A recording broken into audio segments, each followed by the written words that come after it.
My name is Johnny Cheatham. What is your branch of military? I was in the U.S. Army. And your highest rank? I was a first sergeant. What was your date served?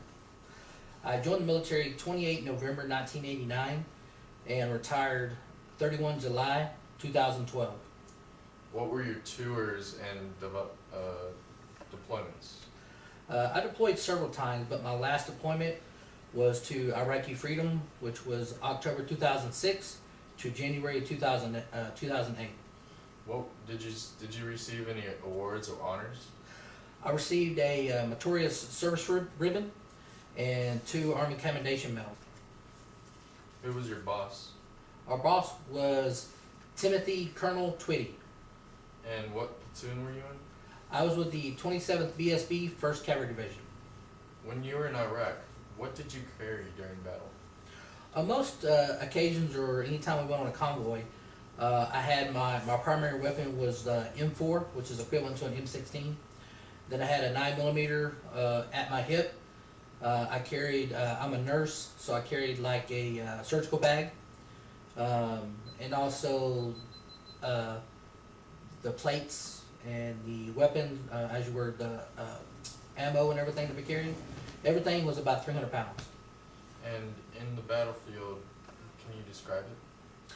Well, most of the battlefields were not, as you would think, of like an open area or like a jungle or anything like that. Most of the battlefields were just like you opening your door, walking outside, and we were having battles right there at your front door. There were buildings, there were houses. So again, we would have firefights right there in the streets, just like downtown Harker Heights or downtown Killeen. Did you ever get hurt in Iraq? Yes, the situation, we were going to a different town, which is a Providence.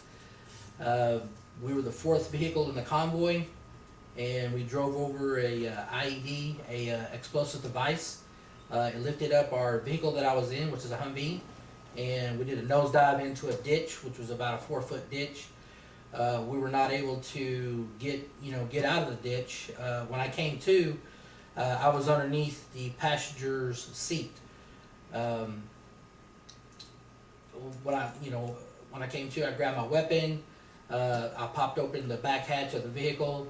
It fractured both of my ankles and my right wrist, but I didn't know that because I had so much adrenaline going that I didn't even know I was in pain or that anything was, that I couldn't walk. So anyway, I exited the vehicle. We started taking small arms fire. We had people to the building in front of us. They began firing at us. Then the other vehicles that were on our convoy, they came up for support and were, doing direct fire to the building to our north.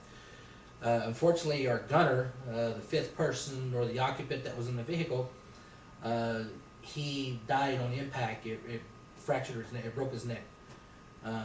So we had to. Unfortunately, he was one of my close friends, and we had to pull him out of the vehicle. And that's when I realized I was injured at the time because my adrenaline was coming down. And then once we pulled him out, I was trying to do immediate care on him, which was basically too late.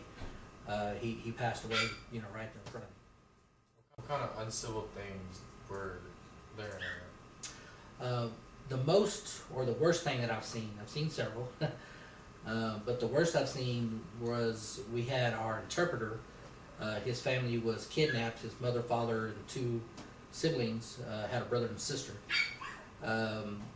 So we found the house that they were held up in as hostage, and I set up 2 houses down. I made a quick emergency room for any type of injuries that I may come with either the family or a soldier or whatever. So we recovered the family, and they were in an 8-foot hole, which the door of the hole was only like 3 feet by 3 feet, but all 4 occupants were in an 8-foot section, and all they could do was just lay down. Unfortunately, the youngest sister, I think she was like 12 years old, she was raped, sodomized, and tortured to almost death. So that was pretty nerve-wracking, because I have children, and you know, I have an older daughter, she's 17, and so it kind of hit home for me.